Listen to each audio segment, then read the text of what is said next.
Hello and what's up, political peeps? Per usual, I am your host, Arif Kapoor, and today I had the amazing opportunity to sit down with the probate judge within the town of Fairfield, Connecticut to learn more about her job and much, much more. Let's start off this great, rather long interview by having the judge, Mrs. Kathleen Maxham, tell us a little bit about the origins of Fairfield's historic probate court. So the Fairfield Probate Court is a really, really unique court. All the probate courts in Connecticut are. Yes. The courts were established under the English system of law before our country was established, before people even came over here, and they were used to open and to prove somebody's will. So our English laws, people die, if they have assets, they leave it to certain people pursuant to different laws. The will has to go into a court, and the court has to verify that it's the will and make sure that the distribution of those assets are pursuant to the document. Yeah. All right. So that's where the word probate comes from. Oh. So you can imagine the primary purpose of a probate court when we were established in 1666, before Connecticut was officially a state, when we were still a colony. Yeah. That the probate court adopted the English law, and the courts were used really to open estates and make sure that people's assets were distributed. In front of me, I have a book that I'm going to show you. Sorry, the timing is right because it's an older one. This one is from the 1700s. Okay. So I'm going to ask you if you like history. Do you remember the Stamp Act during the Revolutionary War? That's when they were taxing people for paper. Oh my God.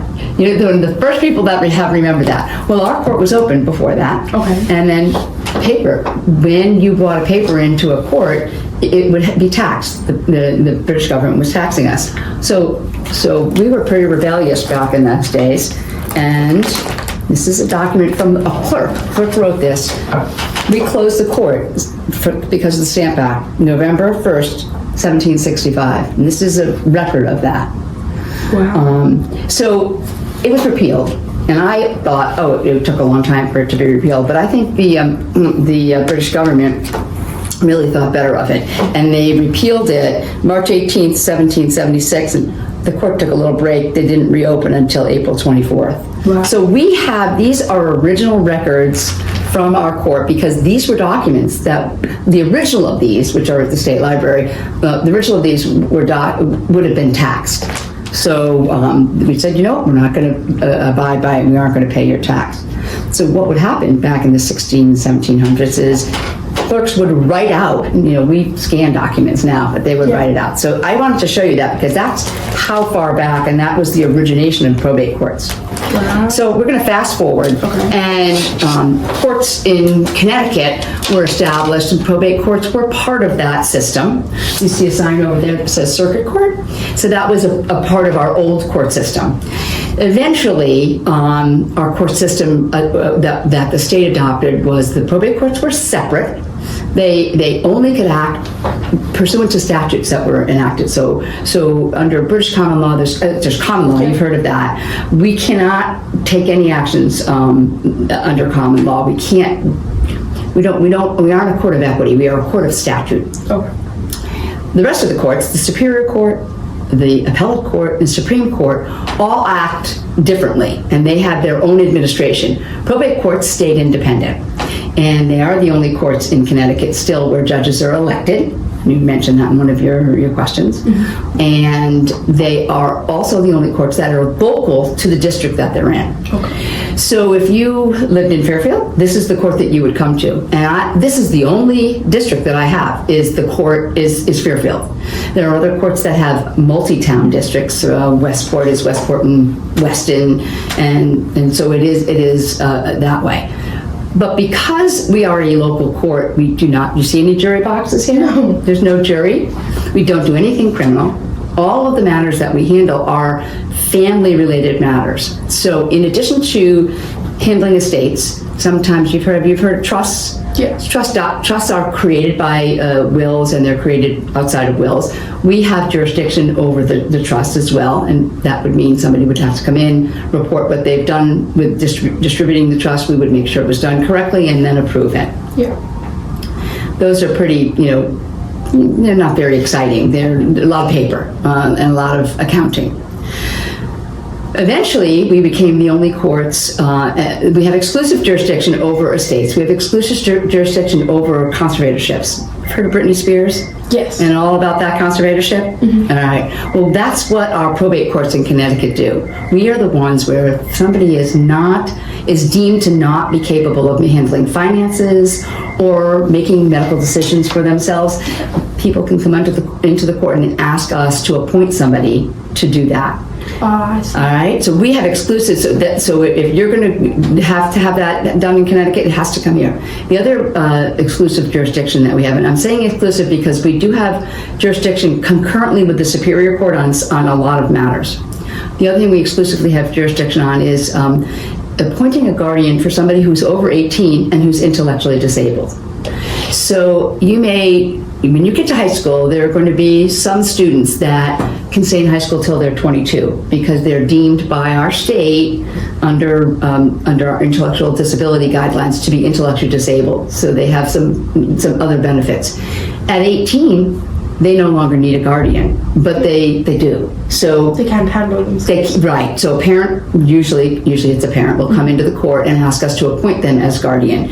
And we do that in conjunction with the Department of Developmental Services who monitor and who actually fund a lot of activities for intellectually disabled adults. And how long is there a limit on how long you can appoint them as a guardian for? They're their guardian for life. And so what ends up happening is as their parents age, they have siblings. The siblings come in and take over at parents' age and die. So we have those files for many, many years. That conservatorships, so now we also do name changes. You mentioned name changes. They're fun. We hold jurisdiction along with the Superior Court on name changes. You asked me, what was I feel like the craziest name change. Somebody just came in to have their name changed, that they wanted to have so I have to keep things confidential because some of the things we do, many of the things we do are confidential. I have been thinking, we were racking our brains when you asked that. I asked my clerks, what are the crazy reasons? And there really aren't too many. We've had people change their name to a number. What? Yes, somebody was the number 8. And then after about 30 years, he decided he didn't want that anymore, so he changed it back to whatever his first name was on his birth certificate. What they changed it to is interesting. The reasons are really not, you don't really have to have a reason that's too radical. I can't not change somebody's name because I don't like their reason. Yeah, so what is your court part in the name change?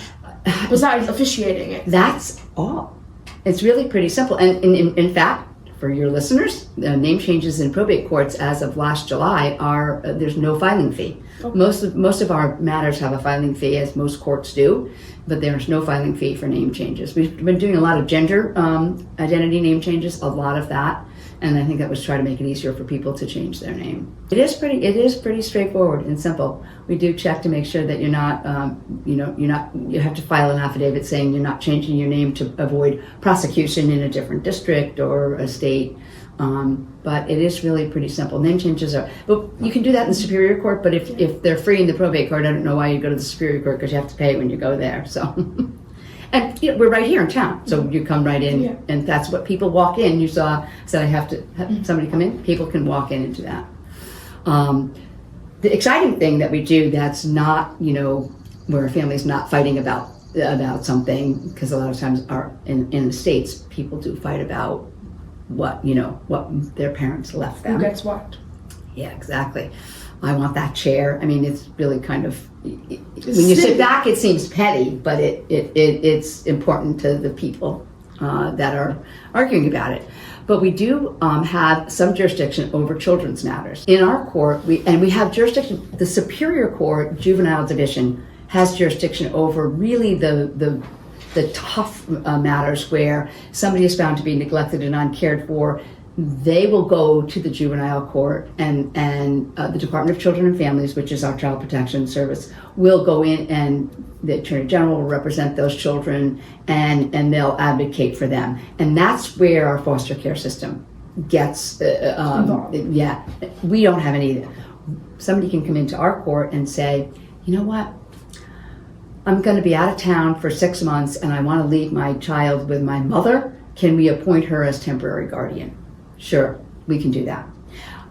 We can have somebody come in saying, my child's father has now been in my child's life for 10 years. Can I remove him as a legal guardian? Because when you're born, at least in our state, both parents are legal guardians from the date of birth. Mm-hmm. So you can remove it. We can remove a guardian. We have people come in and ask the court to terminate parental rights, and then ultimately, hopefully, subsequently do an adoption. So we do that. You can also do that in juvenile and superior court. Okay. But when there's not a huge contest, they'll come here. It's an easier court to do that. We are required to involve the Department of Children and Families in our adoptions and our terminations and our guardianships. But they're really their role is different. They assess the household and make recommendations that are not binding on the court about whether the petition should be granted or not, and if it's a suitable home for the child. It's a different role. So I haven't exhausted everything, but I've given you the highlights of what we do. Now you may have different questions than you had set out for me. Yeah, thank you.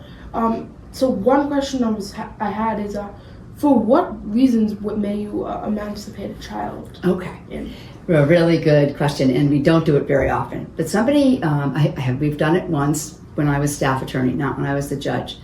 So we had a young woman, and I'll give you her story. She was 16. Mm-hmm. She was living apart from her parents, who had been, I would say, at least emotionally abusive to her.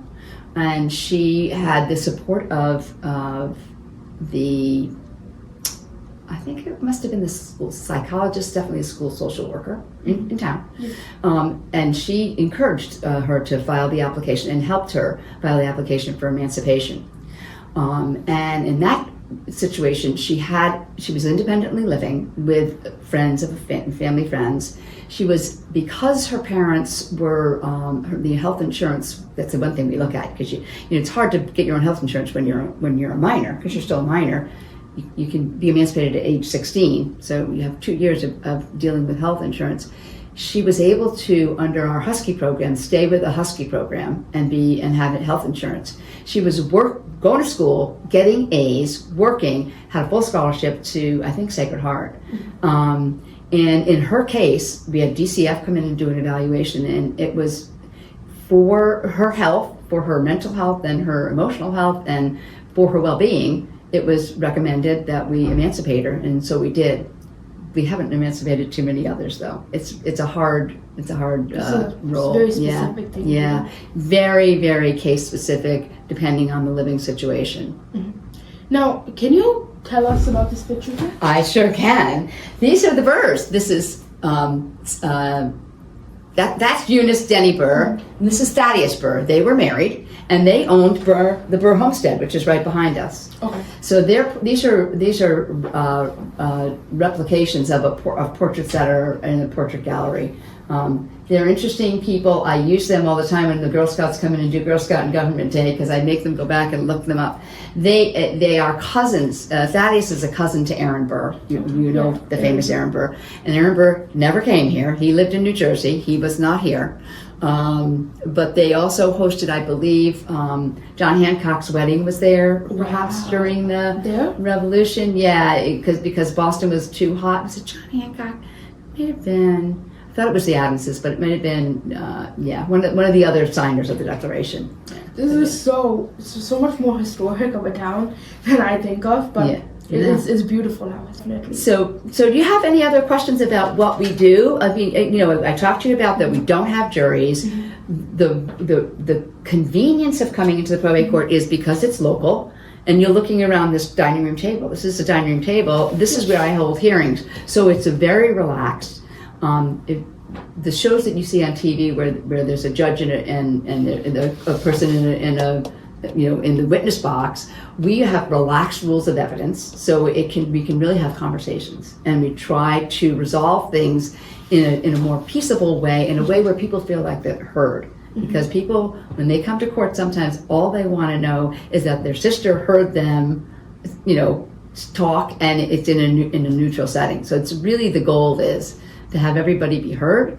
And again, I'm going to mention, I said it earlier in our conversation, that the only actions I can take are those that are prescribed in our statutes. So I can't, somebody may come in and say, hey, can you order this person to do that? If it's not in the statute, I can't do it.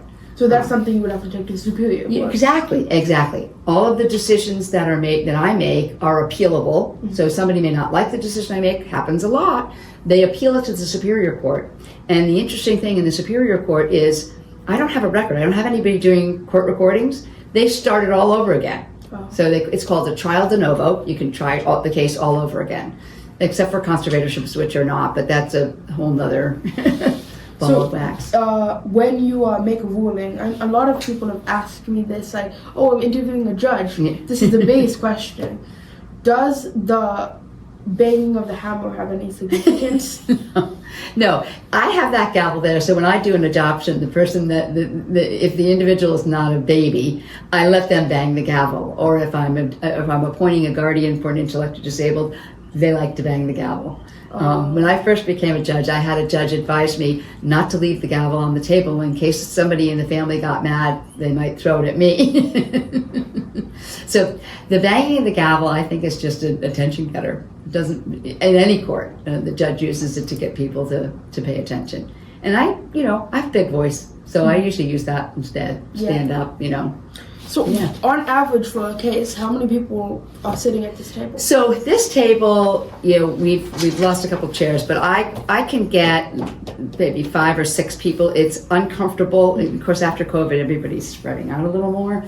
It's a little uncomfortable with more than that. The town has been wonderful because we are a state court housed in the town, and the town's required to house us in the district. We're supposed to be in the district that covers this town. So they are, but they've been very generous. We have large conference rooms, one down the hall and one upstairs, and I use those all the time for bigger hearings where there's more people. And it's a more formal room, more formal looking room, but it's still sitting down. I'm not sitting above anybody.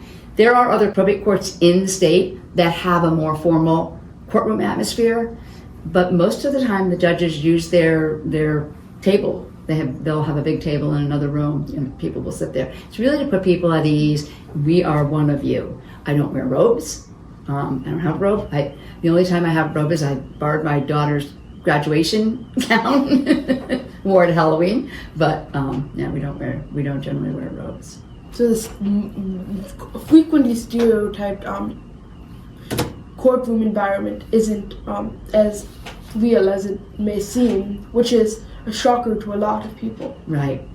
Well, and again, the things that we do really lend themselves to a more intimate setting to make people more comfortable. For sure. So transitioning from this, can you tell us a little bit about how the Fairfield Probate Court interacts with the other 53 probate courts? So we have a phenomenal probate administration. So we have that's up in West Hartford, and there's an executive committee that helps to make rules. We have a probate court administrator, is a former judge who is appointed by the Supreme Court justice to sit over all the probate courts. So we have an administration independent of the Superior Court, but also connected in ways. We're still connected to the Supreme Court. The Supreme Court administration oversees all of the court administrations in Connecticut. We have a large requirement, 16 hours or more of continuing ed. We get together more than quarterly with other judges to be educated, and also we educate each other. We do that.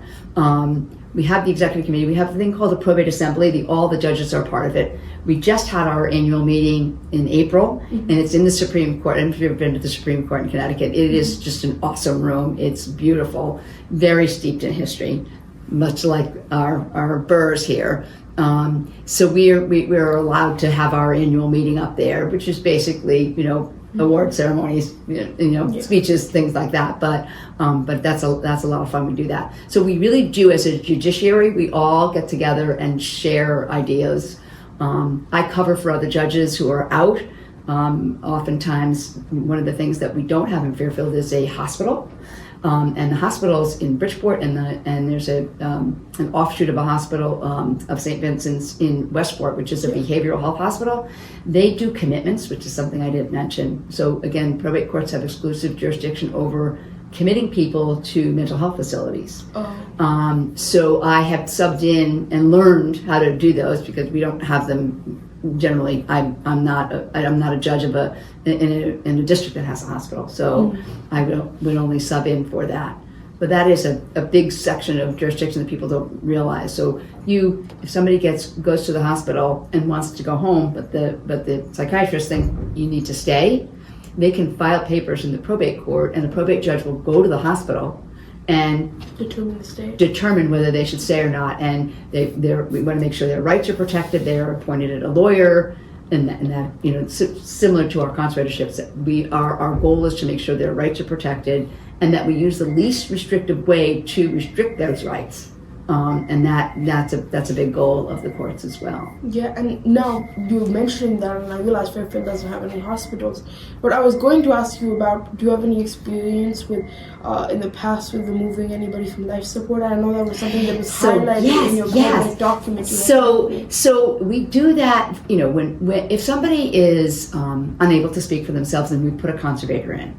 Often the conservator will come to the court and ask for permission to make the decision, either way, to keep somebody on life support or to remove them.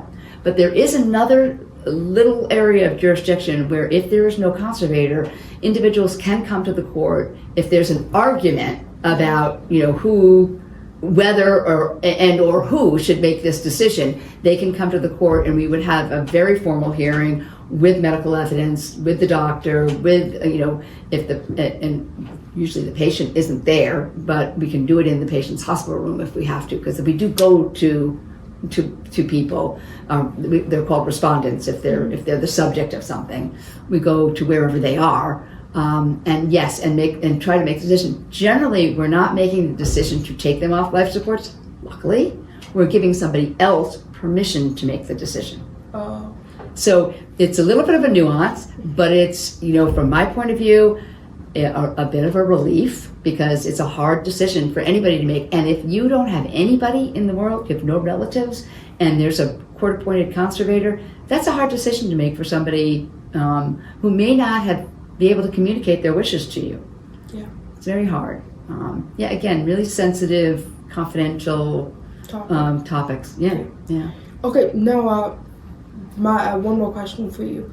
Do you have how have you observed any changes within the Connecticut Probate Department between when you came here and when you're now? All right, so I'm going to start back in 1998, when I was a young lawyer, a young mother, and I needed a job. I was had my own law practice, and the judge here, who I knew very well, asked me to come and be the staff attorney here. It was the best decision I ever made in my life. Not a particularly high-paying job, but a wonderful, fulfilling job. So I was out there with all my clerks, and I did a lot of work with our judge and stayed here. And at that point, our probate court systems, there were 114 courts. We're now 54. We've consolidated. Each judge had their own fiefdom, I call it. Like, the judges would bring money in from filing fees and then pay their staff, set their salaries, and they were their own little employers. That has changed because there are certain courts you can imagine that have more needy people, our city courts, that can't pay the fees, and there's fee waivers that we have now. So we consolidated, we cut the courts back down to 54. There's like 51. We have children's courts, regional children's courts, not in Fairfield County, but there are in other parts of the state. So that consolidation, it was a huge change, because now there's a centralized payroll, there's centralized staffing, requirements. There is sort of an HR department, kind of like that. But it's come a long way. The biggest change has been in our conservator statutes, and that was after 2007. We completely overhauled them and made it a much better statute to protect the rights of individuals who people were seeking to be appointed conservator for. So those are the two big areas, the courts themselves and the more professional operations that I think we have now. I'm glad that has developed over time. Now, you mentioned that this is one of the last court positions in Connecticut that still holds elections. Yeah. And I know there's an election coming up this year, right? So our terms are 4 years. I was elected 2 years ago. And so technically my term would not be over for 2 more years. 2026. Yes. However, probate court judges in Connecticut, every judge in Connecticut needs to retire when they're 70, and I am going to hit that age in the very beginning of January 2025. Oh. So this year, there will be what we call it a special election, but it's during the regular election season. There will be an election for a probate court judge to take over for me. Sadly, because I've been here a long time. Yes, does that mean you can't hold any position within the probate court anymore? Yep, no longer. I mean, I suppose I could go back and be a clerk somewhere, but I don't think I will. I think I'll maybe practice law. Now, you mentioned that you wanted to walk around. I do, yeah. I want to show you our vault, okay? So this is you may want to, I don't know if you can show your viewers the room, that is like very, very casual. Okay. You lead the way. I will. So I call this the pit, but this is where the clerks sit. The light will go on. All right. And because we have so many old books and we have confidential documents, we have a vault. We're required to have a vault, fireproof vault. And this is our vault, which is very messy. And I would say it's messy, but it's messy all the time.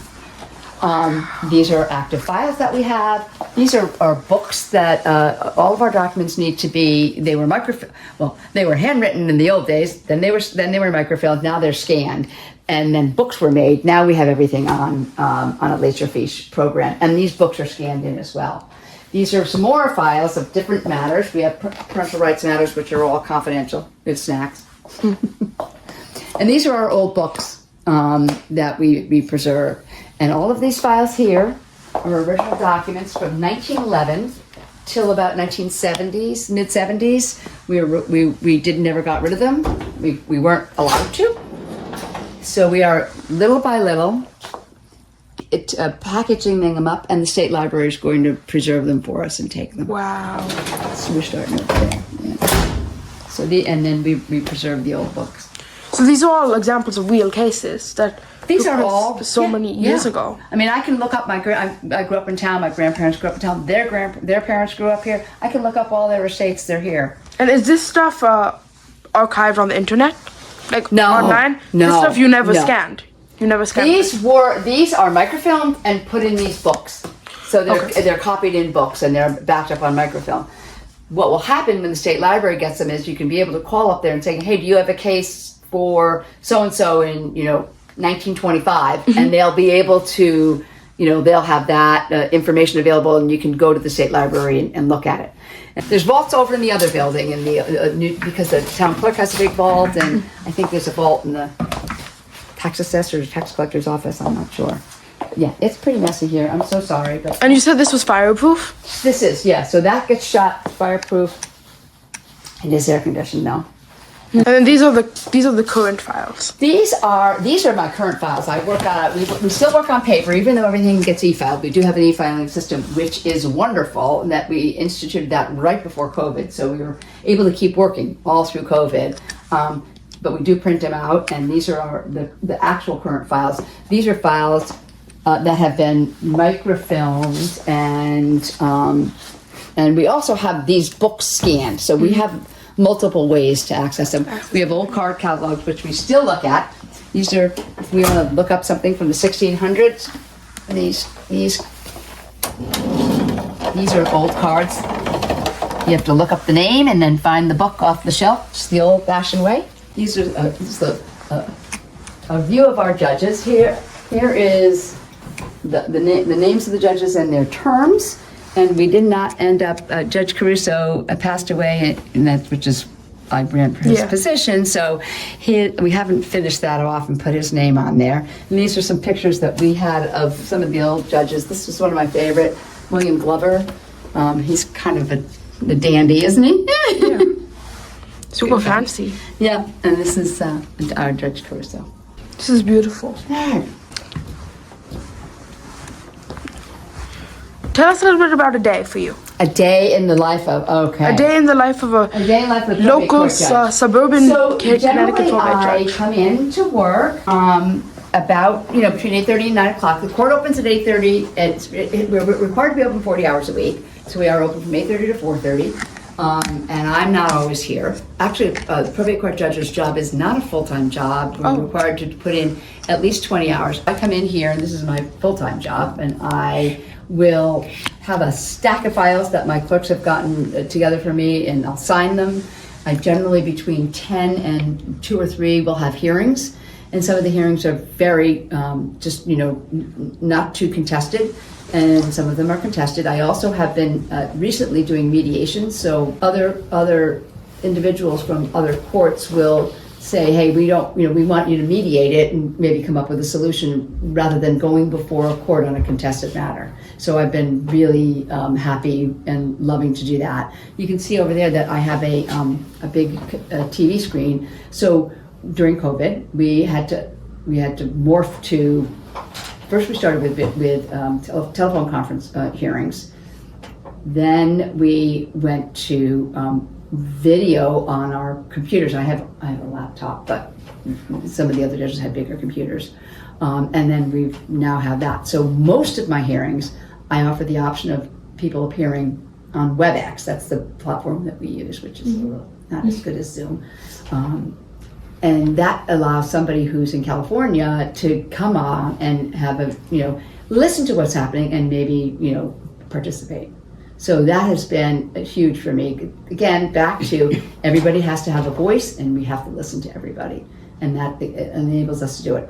I will take my laptop to the Carlton, to Cambridge Manor, these are nursing homes, that if I have a petition to have a conservator appointed, so that I am sitting with the individual and can have a communication and a dialogue to see if they're capable of making decisions, if they want what's before them, who they want, and we make sure that we get that all. And that's all recorded. We do record all those, audio, not on video. So I didn't really even get you. So day in the life, I come in, I sign documents, I have hearings. And that's pretty much it. But there are, as I say, there's days that I may do a whole day of mediation, or recently I had an urgent matter that came in where I had three full days of a hearing on the same matter, where we were down the hall in the big room, witnesses were sworn in, followed the rules of evidence. It was a much more formal proceeding because one party was seeking to remove a trustee and an executor, and they claimed they had cause. They had, so I had to hear from different parties. And that could be, that was 3 days over the course of 2 weeks, though. So it wasn't 3 days in a row. 3 days. Yeah. Okay, now can you describe to us a little bit about how many people just walk in here on average a day? So we have people that happen to be in here, maybe, getting a building permit, and they'll, I just decided to pop down. Do you have any documentation? Anything you can tell me about, where I can do my will, or who can do a power of attorney for me, or, can I check on my mother's estate? Mm-hmm. So we have people come in. This is a pop-in court. This is what we call it, a pop-in court, because we are located really easy to get in and out, and it's on the first floor. I did sub in where there was a judge that was very sick up in northern Fairfield County, and they are up in Bethel, and their court's on the third floor. Very few people pop in. So I find that this really makes us very accessible. Today we probably had, again, Fridays in the sort of summer are usually very slow. Mm-hmm. But I think we might have had 15 people come in today. Wow. Just to come in to drop something off, pick something up, get some advice. What do I do here? We missed all of that during COVID, I will tell you. And it was very, very hard for people to get information. People like seeing somebody. Talk to somebody. And they want to know, we'll ask them, who helped you last? Okay, we'll get that clerk for you so you have some consistency with somebody giving you advice. In addition to this, can you, when people come here, can they ask for anything? When you're not here, you described you only have to be here 20 hours a week. what the other 40 hours, the other 20 hours that you guys are open here, who will they come in and see? Oh, they're coming to see the clerks because everything runs through the clerks. Clerks are processing petitions. Our court is very driven by petitions that are already, or we have them all created. So people need to fill forms out and submit them, and they process them. There's timing on it. If somebody's coming in to say change their name, they'll file a petition to change their name. It must be accompanied by a copy of a driver's license to make sure they're Fairfield residents and a birth certificate. And then we will send that up. One of the clerks will take it in, scan it into our computer, sends it to the state to make sure that they're not on the registry where they're not allowed to carry weapons. Because if they're changing their name, they want to make sure that that's there. And then also that we check sexual offender registry. We're required to. That when we get that back, then the clerk will create, schedule a hearing if we need one, or just create a decree. So that's what they do. They also process, new estates, a lot of new estates, a lot of conservatorships. We have a lot of nursing homes in this town. So we end up having people who have not done documents, or the documents that they've done to appoint somebody as a power of attorney or to appoint a healthcare representative. Maybe they're not working. That person is no longer available or around to make those decisions. So they'll end up having to come into the court and get a conservator. We do a fair amount of conservatorships. Yeah. So on that note, I have my last two questions for you. Number one, what is the favorite part about your job? What motivates you to be here? When I started working here, the one thing I missed when I was practicing, I was doing estates, and I was doing a lot of real estate closings as well. I love the interaction with the people. I love that. And when I became the judge, I lost that because you can't really interact directly with the judge. If I have to sit on a matter, I can't hear your side of the story and not hear the other side of the story because I have to be fair. So I miss that. Not good for me. But when I have a hearing, when I have people in here in a hearing, it's what I love. When I can make people calm down and realize it's a court, you'll have a voice, and you'll be heard, and you'll be fairly heard. When I am able to put together some individual, and maybe an attorney we have contract conservators that can help somebody get out of a nursing home and get back into the community because they just needed somebody to help them get the benefits that are available. That's so exhilarating. And recently with mediation, when I can get parties to agree on something, or at least make them think they're agreeing, and solve it, that's also very rewarding as well. Now, contrary to this, can you just share your least favorite part about your job? That's a tough one because I really, really do like every aspect. I really can't think of that.